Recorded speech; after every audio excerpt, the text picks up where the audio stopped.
Bienvenue à l'étape numéro 1, présentation de l'audioguide Puy de Niort et son port Boineau. Bonjour et bienvenue, nous sommes réunis sur le port Boineau à Niort. Je vous propose de suivre l'audioguide créé par l'équipe de l'Office de tourisme Niort, Marais Poitevin, Vallée de la Sèvre niortaise et découvrir le parcours circuit vélo en boucle intitulé « Découverte du sentier des bords de Sèvre ». Au départ de Port-Boineau, partez à la découverte d'un marais ouvert, tourné vers la faune et la flore, entre paysages urbains à la nature très présente et aménagée de la ville de Niort, et des villages maraîchins aux charmantes habitations nichées au cœur de la végétation luxuriante. Au cœur des Deux-Sèvres, dans le parc naturel régional du Marais Poitevin, Niort est une destination touristique complète. La ville possède en son sein et à travers ses monuments de nombreux témoignages d'une histoire forte, marquée au fil des siècles. C'est aussi une cité avec des manifestations culturelles renommées. Pour les amoureux de sport et de nature, elle offre de nombreuses possibilités. Enfin, résolument écologique, elle œuvre pour la préservation de la nature et la biodiversité jusqu'au cœur de la ville. Je vois que vous êtes prêts pour le départ. Les casques sont de sortie, les vélos contrôlés et en bon état, frein et éclairage au top, la gourde est remplie. Soyons prudents, toujours serrés à droite dans la mesure du possible, même sur les chemins. Respectons la nature, la tranquillité et la propreté des lieux traversés. Merci. L'activité sur la Sèvre et sur le port est intense du Moyen-Âge au XIXe siècle entre Niort et Maran. Beaucoup plus calme aujourd'hui. Devant nous, Port Boineau. Aujourd'hui, les 3 blocs de bâtiments imposants que vous voyez sur le port réhabilités sont ceux qui restent de l'ancienne chamoiserie ouverte jusqu'en 2006. Le port Boineau, c'est entre les Ponts-Main et la Sèvre niortaise, un grand parc urbain en connexion avec le parc naturel régional du Marais Poitevin. Une déclinaison de 6 jardins thématiques. Par exemple, la reconversion de bâtiments industriels, la maison patronale en restaurant, la fabrique en espace touristico-culturel. Le Grand Séchoir, lui, abrite maintenant le bureau d'accueil touristique de l'Office de tourisme de Niort. En comptoir des itinérances et des randonnées, un lieu de mémoire de la chamoiserie et de diverses expositions et animations. Les ateliers du port en espace dédié aux pratiques de loisirs sportifs. Location de vélos et d'embarcations légères et événementielles. C'est le point de départ idéal pour une promenade sur la Sèvre niortaise en canoë-kayak, paddle ou en pénichette habitable pour des croisières d'1 ou plusieurs jours. La ville de Niort a reçu un prix spécial cœur de ville pour Port Boineau décerné en décembre 2022. Bon, et bien maintenant, je vous propose de nous dégourdir les jambes. Nous allons longer la Sèvre à droite sur le quai Métayer jusqu'à l'écluse de la Roussille. Suivez-moi. Bienvenue à l'étape numéro 2, Saint-Liguère, la Roussille, son écluse, son moulin. Voilà, nous sommes réunis dans cet endroit plein de charme. Du mot poitevin rousséa, signifiant à la fois roue et ruisseau, la Roussille est le lieu où poussent les rouches, c'est-à-dire les joncs.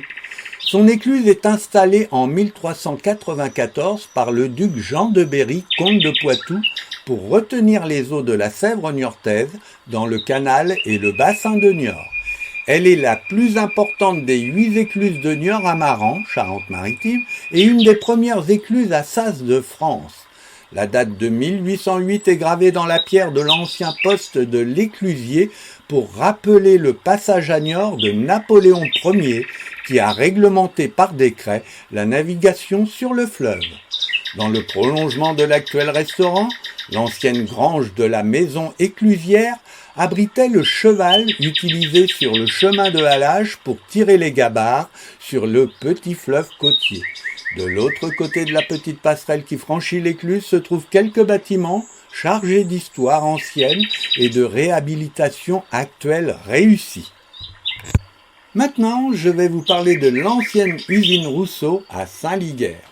Au Moyen-Âge, le moulin neuf de la Roussille est un moulin à blé et à chamois avec foulon qui servait à battre les pots. C'est en 1900 que l'ancien moulin à eau est transformé en chamoiserie avant le rachat en 1909 par la veuve de l'industriel niortais Aristide Rousseau. Le site s'enrichit alors de bureaux, séchoirs et ateliers. Léon Rousseau reprend ensuite seul l'entreprise familiale en 1934.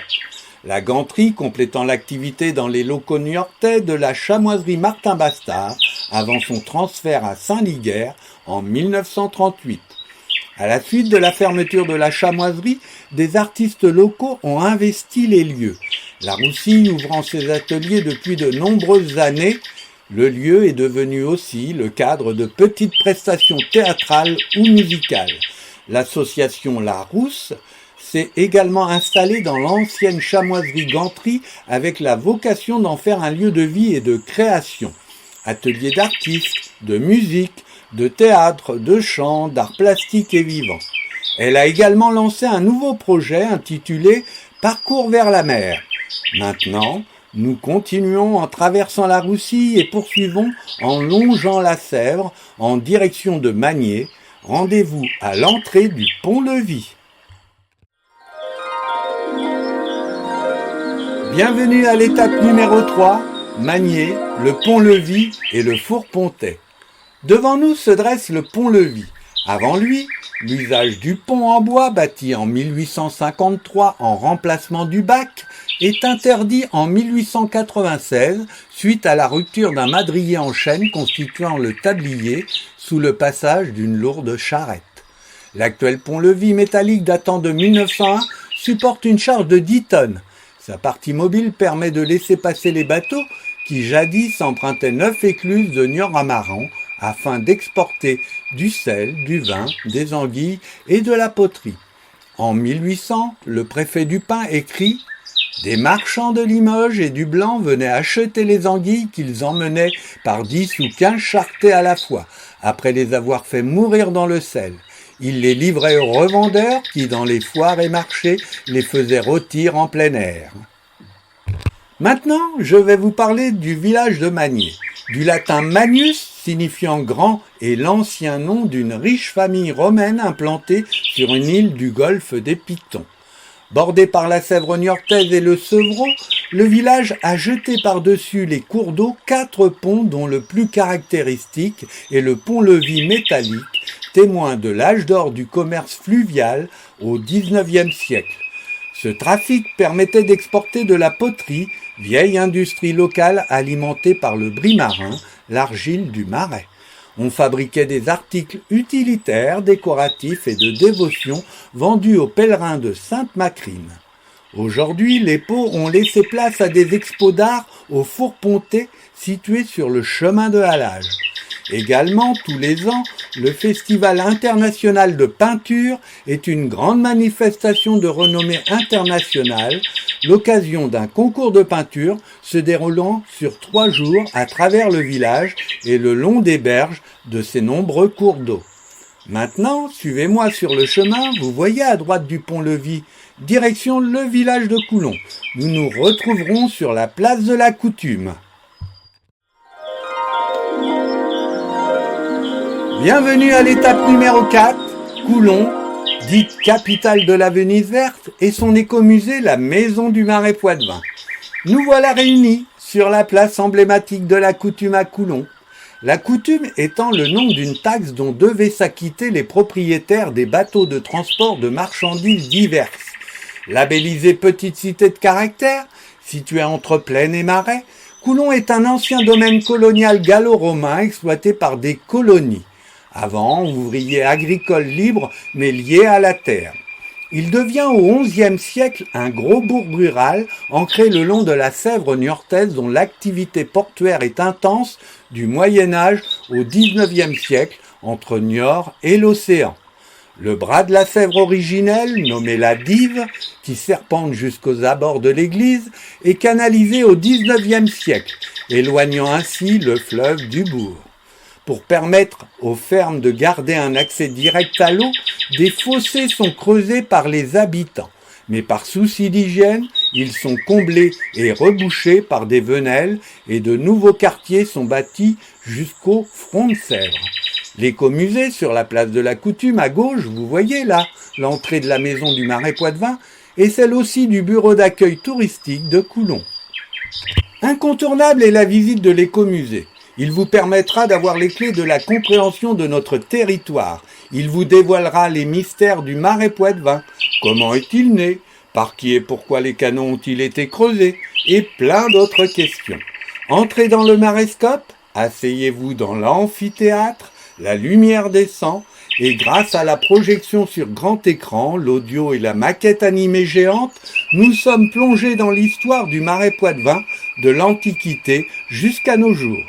À chaque séance, un animateur présente le territoire puis revient à la fin du film pour un temps d'échange. Grâce aux expositions permanentes ou temporaires, découvrez la vie des maraîchers. Comment construire une barque, pêcher l'anguille.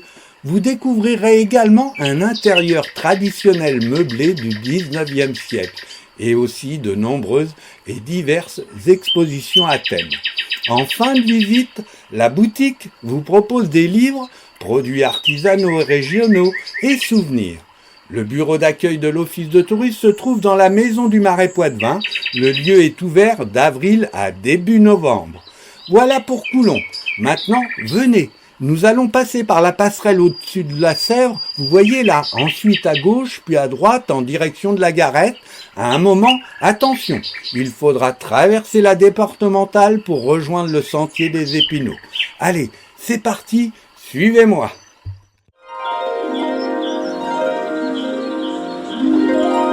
Bienvenue à l'étape numéro 5, le marais des Épinaux et le frêne tétard. Nous sommes dans un décor typique du marais ici. Les conches rectilignes, bordées de frênes taillés en tétard, alternent avec des allées herbeuses desservant les prairies. Un arrêté de biotope protège ce milieu naturel caractéristique du marais. Eh bien, parlons du frêne tétard. Vous voyez là les arbres au bord de l'eau, avec leurs drôles de trognes et leurs corps déformés et leurs racines tortueuses accrochées à la berge. Ce sont les frênes tétards, présents en masse dans le marais Poitevin depuis le 19e siècle. À cette époque, de grands travaux d'assèchement du marais mouillé ont été engagés. Le frêne a été préféré à de nombreuses espèces d'arbres car il a l'avantage d'être très tolérant à l'eau. Son système racinaire tentaculaire permet de fixer et consolider les berges. Les ramures sont coupées tous les 8 ans environ pour produire un excellent bois de chauffage et alimenter la cuisinière pour mijoter de bons petits plats. Il sert aussi de refuge à de nombreuses espèces animales.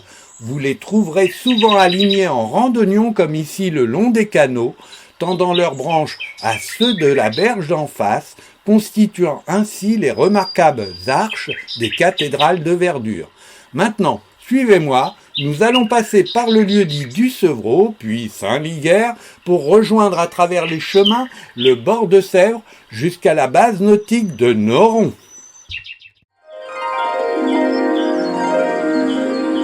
Bienvenue à l'étape numéro 6, Port-Noron et sa base nautique. Nous voilà réunis sur la base nautique de Port-Noron au bord de la Sèvre, lieu où de nombreuses et différentes activités vous sont proposées. L'école de voile et de kayak pour les scolaires, les centres de loisirs et les groupes, des activités possibles avec ou sans encadrement à la demi-journée, à la journée ou sous forme de stage. Son plan d'eau est un des seuls de la région à faire cohabiter sur un espace de 1 km de long tous les sports d'eau. Kayak, aviron, jet ski, bateau à voile, ski nautique, bateau à moteur et paddle. Allez, maintenant filons vers l'étape numéro 6. Nous poursuivons à droite sur le chemin blanc en longeant la Sèvre en direction de Niort.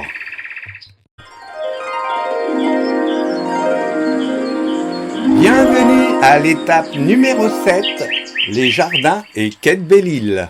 Le chemin vélo et piétonnier longe la Sèvre qui serpente en traversant des espaces verts puis naturels arborés. Nous passons à proximité de petits barrages, cascades et petites passerelles pour déboucher sur le quai de Belle-Île qui longe le fleuve. Quelques centaines de mètres plus loin, nous arriverons à Port-Boineau qui marque le point final du circuit.